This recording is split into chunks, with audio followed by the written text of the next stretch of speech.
ito matatapos. So ay iplano nila yung construction ng kanilang generation plants para magkatugma sa schedule din ng NGCP. Kung hindi ito magkakatugma, nagkakaroon tayo ng stranded power. Hindi nagagamit kahit tapos na yung generation plant. So ang ating ekonomiya cannot afford such wasted power. And that's again a way of increasing the security of supply dahil nga on time yung pagpasok ng bagong generation plants dahil nandyan yung transmission wires, nandyan yung substations of NGCP. So again, nagko-contribute din ito sa reliability and resiliency dahil like nakita natin noon, yung sa Panay nagkaroon ng blackout, no? Pero dahil natapos na yung transmission lines, yung supply from Mindanao could go to Cebu and from Cebu go to Negros and Panay where they are needed. So that's just a examples of how itong mga broad objectives ay makakamit natin kung magkaroon ng mas magandang pamamalakad at pag-expand ng transmission lines. One lang po. Since nagsimula na po tayong pumasok sa mag-invest ang Maharlika Investment Corporation, paano po natin matitiyak sa taong bayan na hindi po mapapasok ng korupsyon yung pondo gaya po ng pangunahing nagiging pangamba po dito sa pondo na ito? Okay, good question po yan. No? So, in fact, pag makikita po nila yung gagawin natin dito sa NGCP, planned investment into SGP and NGCP, puro primary shares po siya, 100% primary shares. Meaning, ang ibig sabihin po niyan is, pag primary shares po, lahat po ng capital na invest po natin, pupunta diretso sa kumpanya para siya namang gamitin para pagsuporta sa rollout ng CAPEX ng NGCP. Next question, Christian Yusores, Radyo 630. Good morning, sirs. To President Consing, sir, you were appointed November 2023, right, sir? Pero bakit po kaya umabot ng January 2025 tayo nakapag-secure ng first investment? Ano po yung mga naging challenges sa MIC para ngayon lang po makapag-secure ng first investment? Actually, hindi naman po siya challenges, no? But rather, this is the process in terms of setting up an organization. When I joined po in November 3, 2023, we only had the law behind us. The board was appointed in December the 3rd, and then our first board meeting occurred in January 3rd of 2024. So, and from January 3rd rather, it took us quite a bit of time in terms of setting up the organization, obtaining our approvals, writing our frameworks, drafting the charters, and basically ensuring that we've got in place a proper organization in order for us to be able to move forward. We received our authority to hire only in latter part of July. And from then, of course, we had to choose the right people.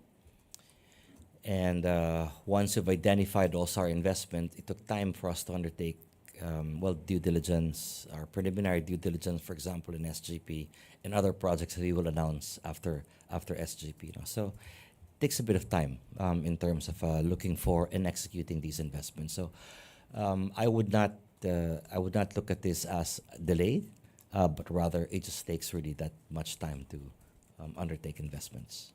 One follow-up lang po. Yung dito po sa deal po sa Synergy Grid, Yes.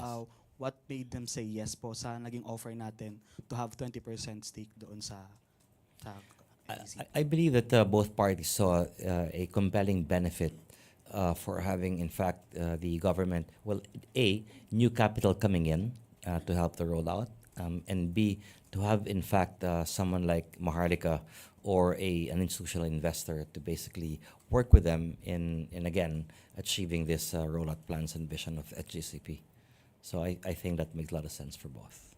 Last na lang po. So, sir, na-mention nyo na energy security is top priority after NGCP, may mga nakasusunod na po bang mga other areas of investment na nilook forward po ang Maharlika Investment? Yes, from an energy perspective, no? Yes. So in fact, before you may have seen that we've announced, for example, an MOU with Mindoro and also in Palawan. No? So if you step back, what are we trying to do? So once we identified energy as our top priority, we've then decided to ask ourselves which part of that energy ecosystem in fact requires the most number of investment, the biggest amount of investment, and the highest impact. And that would be in the distribution lines. I don't mean utilities, but rather transmission, whether it's grid, or whether we're speaking of the grid infrastructure, or if we're talking about the secondary transmission grids in the islands. You're all familiar with the term SPUGs, no? The small power utility groups. There are about 34 of them, and roughly about 70% of the subsidy that goes to SPUG, in fact, only goes to two SPUGs. That would be Mindoro and Palawan. So which tells you that there's demand. People currently are paying for the true cost of power because the demand for power there is beyond what the current NPC and capacity can provide. So beyond that, they're in fact paying for the true cost of power, right? So there's been negligible investment in these areas over the past years, and we feel that investing in these island grids would in fact also spur development, but this time driven by the countryside. So whether we're talking about national grid or island grids, you see that it's basically the most important part of that entire electricity ecosystem. So don't forget the developmental aspects of the investments of Maharlika as well, because here the islands of Mindoro and Palawan, for example, are among the faster growing economies island economies in the country, and the additional investments that can be made is going to unleash a lot of potential in these islands. I like always to say that the town of Sablayan in Mindoro Occidental is bigger than even the entire province of Cavite. So when we open up when we complete, for example, the backbone, the circumferential backbone for electricity in the entire island, then we will be able to share the capacities throughout the entire island and tap the renewable energy sources, and more importantly, bring down the price of electricity being paid by the people in Mindoro itself, and reduce the subsidy that is being provided and paid for by the consumers in the on-grid areas of the country. So this is where all of these converge. President Consing has more to say about these things.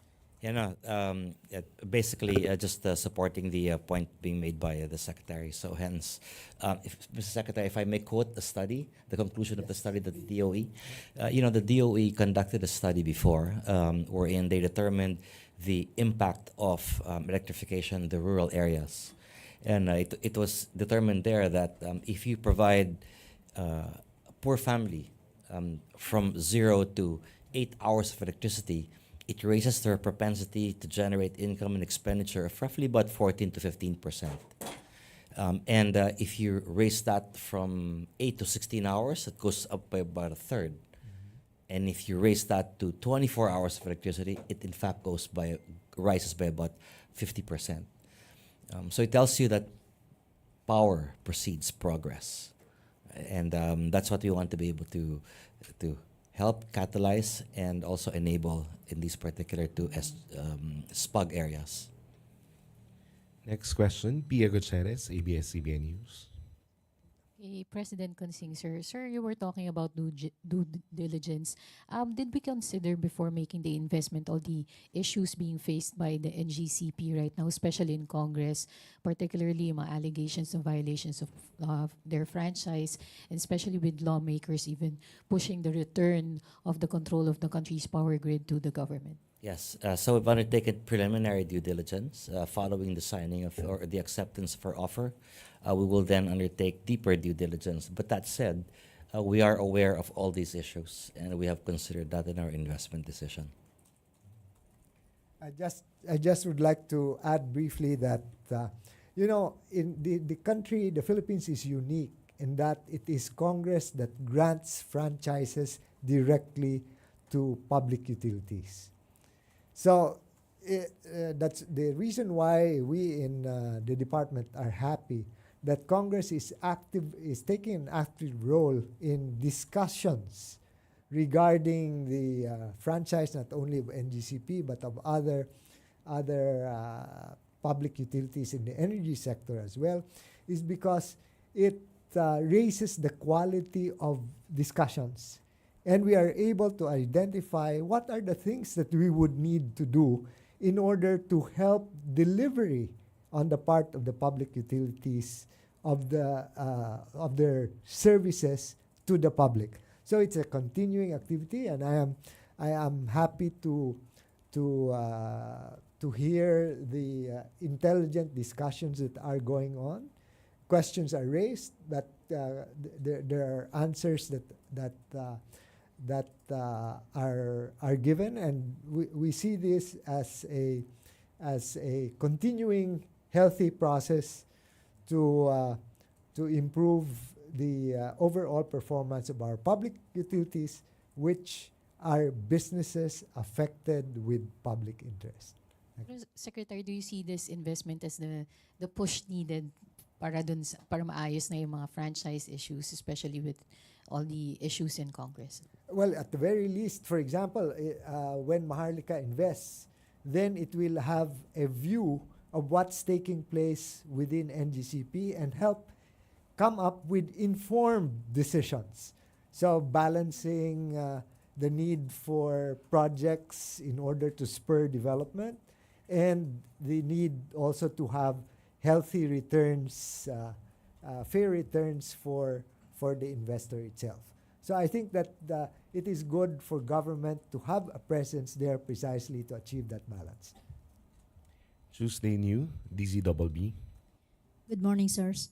To President Consing. Sir, ngayon na may investment po tayo sa NGCP, pakibigyan nyo nga po kami ng picture of what or on how yung MIC ay makakaget hold of the control, not necessarily control siguro, or influence sa operation ng NGCP. Thank you. So the objective, ma'am, was not to take control, but rather just to be able to achieve some level of influence, and you do that, and you achieve that by way of your board seats. Okay? And we're basically starting from zero. So prior to this, we did not have any board seats. We were looking at it basically, we were looking over the shoulder of the shareholders, but the reality is that we had absolutely no access to such information. And now we will have access to that information. And like what the Secretary had said, we would now be able to make more informed decisions with the availability of such information. Alright. Yung sa usapin ng operations, sir, ng NGCP, sa hanggang saan lang ang limitasyon ng MIC para makapag-influence o makabigay ng inyong punto? Yes. So ano po tayo, financial investor po tayo, which means basically that we will not be involved in the operations, but rather we will be involved in the governance. So hence, hopefully we can be invited to some of the more important committees, just so that we can see aspects of the operations greater than just by reading their financial statements. So we look forward to that. Okay, thank you, sir. And on the whole, you will achieve more transparency so that we ourselves as members of the public who are providing the financing through Maharlika we'll have a better view of the operations of the public utility. Sam Medinilla, Business Mirror. For President Consing po. Hello. For President Consing po. Kanina po na-mention po nila na expected natin na earnings from dun sa shares from NGCP is 6% dividend. So magkano po kaya yun in 6.5% cash dividends, no? 6.5% multiplied by 19.7 billion. Just kindly calculate that. Yes. Well, 1.7, I think, or 1.8. Tapos,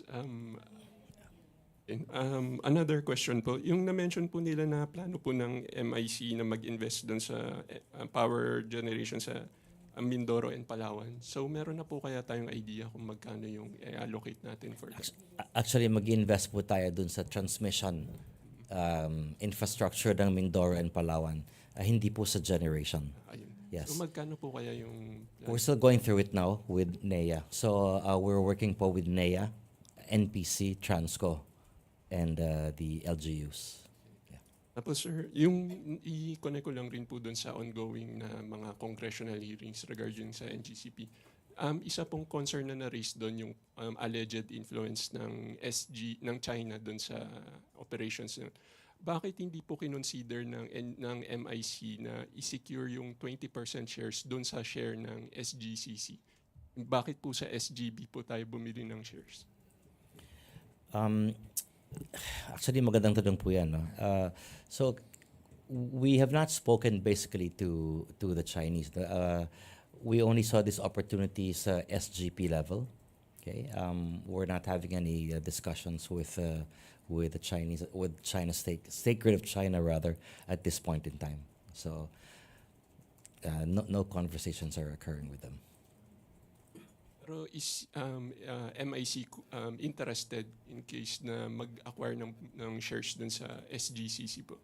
If it becomes available, I think so, yes.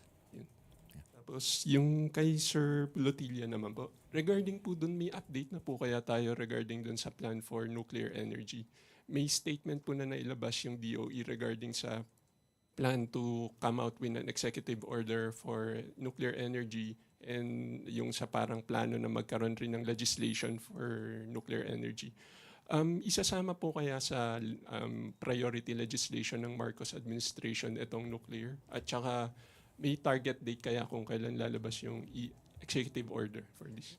Well, thank you. We're actually the Senate is the House has already approved on third reading the bill on the regulatory framework for nuclear power. Now it's in the Senate, and we are optimistic that the Senate will be able to move it forward and therefore be able to come up with the legislation during this Congress. And so we will take it from there, because we are strongest when both the executive and the legislature speak with one voice. Kaso sir, di ba patapos na yung Congress? Yung Well, yes. So the nevertheless the what is this? The proceedings in Congress have proceeded at a brisk pace. No? They have had the committee hearings, and then they're into further discussions on this. Thank you, sir. Thank you. Jean Mangalus, Philstar. Follow up lang po sa question ni Sam. So with the MIC buying into the NGCP, does this provide some sort of security to the government, especially since ang laki ng stake ng China's State Grid Corp? Since we, as you said earlier, you want to get an insight into their operations.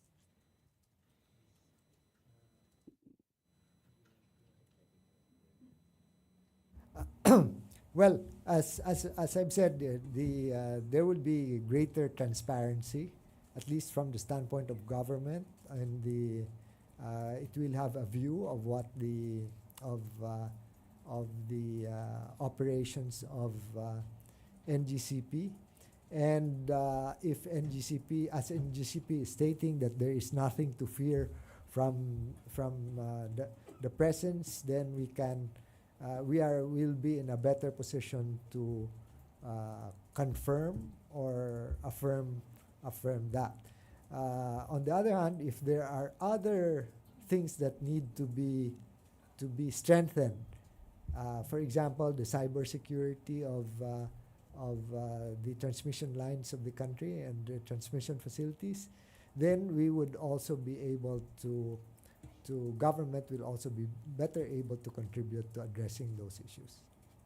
Sir, Sec Recto said sometime in July that there has, in the 2025 budget, we haven't spent anything for the MIC, and there were no employees yet at that time. So with this maiden investment, will the MIC start getting a budget next year? MIC has got its own capital. It already is about 75 billion pesos credited to it. There's another 50 billion that it's expecting currently with the Treasury, and it's really coming from the BSP's dividends due to the Philippine government that have already been paid, and the balance is coming from dividends coming from the PAGCOR. So we have not drawn those just yet because we have not started deploying, but now that we have, then we will request for those funds to be released. You'll request it from the government. Once we need it, we will have to request for those funds, yes. Last question for me. The IMF recently urged the government to restore the land bank and the DBP's capital. Should the MIC start making money, is there a chance to return this capital? If you look at the structure when it comes to dividend payments, all our dividends, in fact, accrue directly to the Bureau of the Treasury. So unlike, just like all other GOCCs, our dividends are paid to the government directly.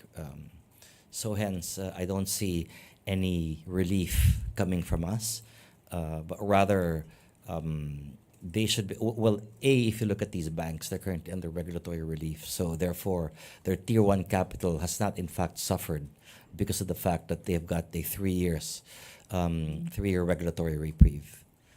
And even if you do, the likes of Land Bank, for example, still in fact has got a significantly higher Tier 1 capital compared to global standards. So that should not be a problem. One way by which they can increase their capital would be by reducing the dividends that they pay to the government in order to build up their capital base. And the rest, I think they can take that from a third-party capital. And that's basically what the new laws currently are being amended, or pardon me, the laws rather establishing Land Bank and DBP being amended in order for them to be able to raise capital more efficiently than they could today. Ivan Mayrina, GMA7. To Sir Rafael with an F. Sir, you were quoted as saying that this investment would safeguard the nation's power supply from external threats and disruptions. Can you elaborate on this? What are these threats and where are they coming from? Well, those threats don't exist, in fact, today. And we just want to basically say that our presence there, at least we would be able to monitor if such threats indeed arise. But at the moment, no such threat exists, and nothing has been proven, and in fact, there are no allegations of such threats existing. May I also get your reaction to the statement of Assistant Minority Leader Arlene Brosas that this move reeks of, these are her words, reeks of crony capitalism, and that this opens doors for other cronies to profit from the NGCP? I think you'll have to seek clarification from her since the statement came from her. Sorry? I think you have to seek clarification from her because the statement came from her. Thank you. Maricel Halili, News 5. Sir, magandang umaga po. Sir, for ordinary people to appreciate this investment, 2 points lang po. Una, kailan po natin aasahan yung posibleng magiging pagbaba ng presyo ng kuryente through this investment, after this investment? And pangalawa po, gaano kalaki kaya yung posibleng maging adjustment because of this? Well, we can't give you an exact date and the exact amount of reduction. That's why I wanted to cite kung ano ang actual natin na experience dahil napatayo at nag-operate yung transmission connection. So I cited yung in the case of the Mindanao-Visayas interconnection na yung spot prices bumaba ng almost 2 pesos in Luzon and 177 in the Visayas and 130 in Mindanao. In Cebu, Negros, Panay, the study made by the Independent Electricity Market Operator or IMAP shows that the reduction was by 1 peso and 27 centavos in Cebu, 2 pesos in Negros, and around 1 peso and 74 centavos in Panay. Now, this does not translate into actual reductions in the bill. This is the wholesale electricity spot market. So kung ang isang electric cooperative or distribution utility ay bumibili ng kanyang elektrisidad ng 100% from the spot market, maramdaman ng consumer yan. But hindi naman 100% bumibili sa spot market kasi nga spot market very volatile. It goes up and down, so you don't want to expose consumers to that. Ang ginagawa nila, meron silang power supply agreements na hindi naapektuhan nitong pagtaas pagbaba. So minimix yun, no? Yung power supply agreements sourced from generation companies directly, and then a certain percentage comes from the spot market, and then it gives you the total price for generation.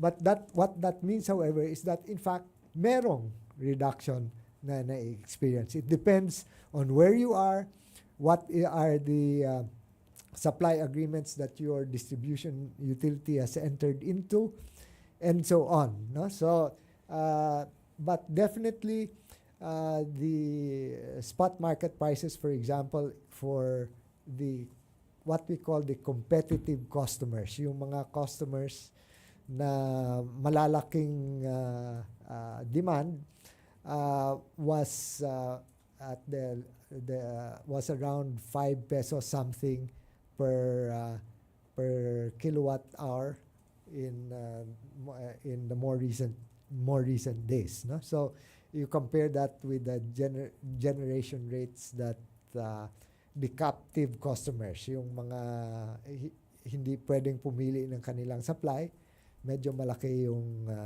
difference din. So significant yung epekto nito sa consumers din. Thank you. Evelyn Quiros, Filipino Mirror. Good morning. Kay President Consing, bali na-mention nyo po yung 50 billion from Land Bank, 25 billion from DBP. Yun po ba hawak ng MIC or nasa Bureau of Treasury? Nasa ano po siya, Land Bank and DBP. But what we did at the onset was we appointed the Bureau of the Treasury to be our interim cash manager. Yeah. So what you wanted to do, ma'am, was to basically leave it with DBP and Land Bank so that so as not to adversely impact their liquidity and give them basically about a year so that once we start deploying, then they can release the funds to us. Sir, yung 19.7 billion na investment po sa SGP, dito po nanggaling? Dito po kinuha? Dito po manggagaling. Dito po manggagaling. Yes, ma'am. So aside from this, wala pa po tayong ibang significant transactions sa MIC? This is going to be our inaugural and also our flagship investment. Okay, thank you, sir. follow up ko lang kay Secretary Lotilla. Sir, since congressional franchise po yung NGCP, dati po ba nasa government po ito? Yung predecessor ng NGCP ay Transco. And before that, National Power Corporation or NPC. So fully government owned. But under IPIRA, ang desisyon ng Kongreso ay i-privatize yung operations and management of the transmission grid. So yung assets themselves remain assets owned by the Philippine government, but it's the operation and maintenance that has been transferred to the private concessionaire. So, are you confident or yung observation niyo lang po personal, is it efficient compliant naman po yung NGCP? And darating din po, since kayo po yung DOE Secretary before 2009, pwede po bang ibalik uli sa gobyerno or talagang pang-private na lang po ito? Thank you, sir. Well, in the case of what is this? NGCP, there is a performance audit that is conducted by Energy Regulatory Commission, and the ERC is going to be releasing that report on NGCP's performance. As you know, the NGCP does not recognize the Department of Energy as one of its regulators, but it recognizes that the Energy Regulatory Commission is its regulator, and therefore ERC can come out with the report. Now, at the same time, the Congress, as the one that approves the franchise, as you pointed out, has also the power to compel information to be given to it so that it can accordingly plan for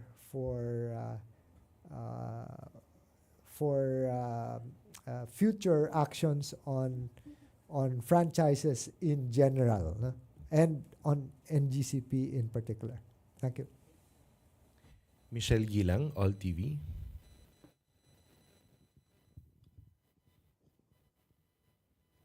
Good morning po. For Secretary Lotilla, just to help the public better understand what this investment is about, could you please explain how this investment translate to more affordable access to electricity?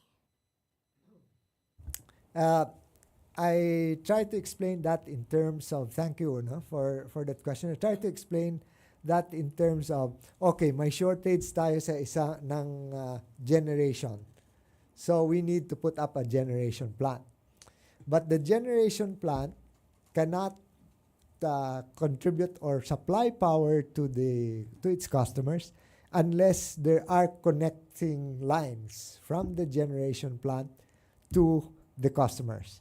And that's where the transmission lines, the high voltage transmission lines of NGCP are very important.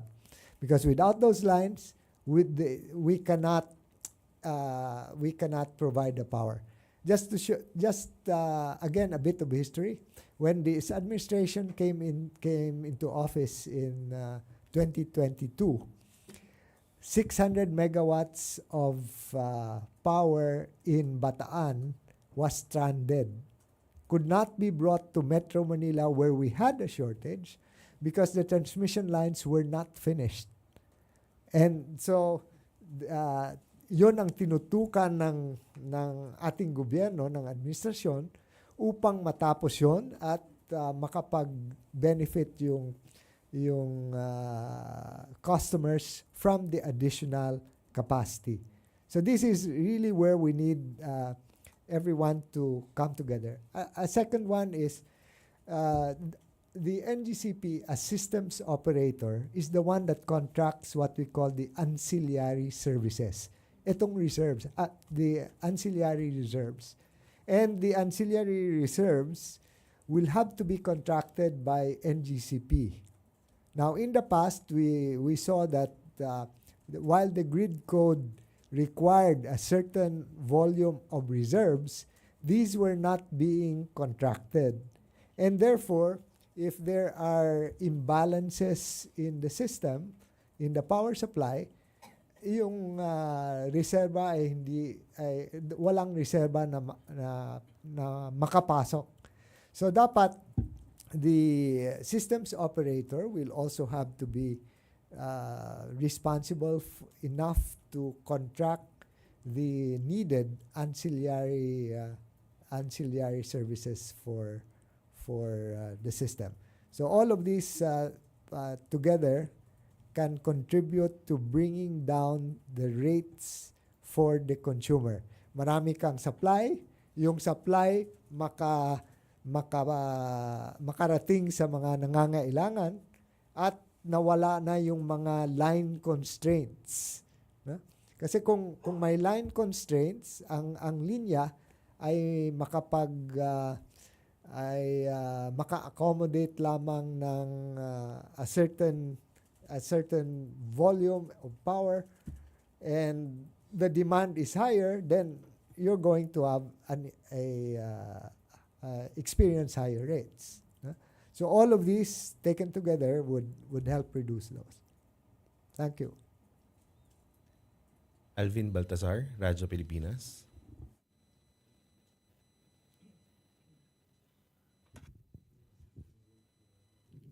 Secretary Lotilia, good morning po.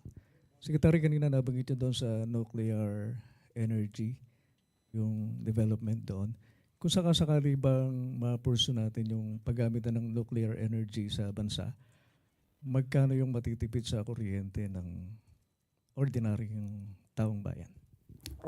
We cannot say that at this point, but over the life of the nuclear power plant, which has a longer life than the average plants, it will be spread over that period. It will be lower. But this is among the requests I have to President Consing to look into the financing aspect and the financing costs of nuclear power, because the President indicated that that's where we need help. And the financial analysis can very well be undertaken by Maharlika Investment Fund, so that government can have a better sense of the financing costs and the returns as well. Secretary, since natanong ko na yung sa nuclear, any update doon sa sa talks ni President Marcos doon sa US Nuclear Energy Company na nagpaplano na dalhin yung nuclear technology dito sa Pilipinas nung bumisita siya sa US? Well, the President is not focused on one company or only a few companies, but is constantly makes himself available to be informed on what are the developments with the different companies. But at the end of the day, if under the current IPIRA, it's only private sector that can enter the generation space, it's not even the government, then we will have to work with private sector to bring in nuclear power. Thank you, Sec. Eden Santos, Net 25.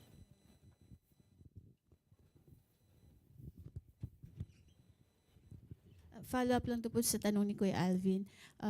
Sa part po ni President Consing, open po ba kayo na mag-invest sa nuclear power po? I think what you have to first look at would be whether we will be covered, in fact, by the cross-ownership restrictions between generation and transmission. So conceptually po, we will be open to it, but we just want to make sure that we're, in fact, staying within what we're allowed under the law.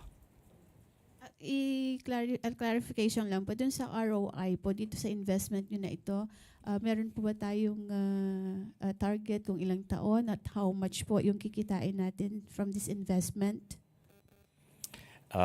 We can't talk about that in public kasi we're dealing with a public company.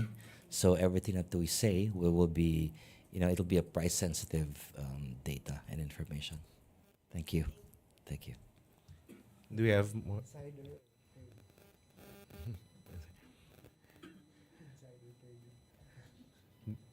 Do you have more questions from MPC? That wraps up our press briefing for this morning. Thank you very much to President Consing and Secretary Lotilia. And thank you, Malacanang Press Corps. Good afternoon. Good morning. Good morning.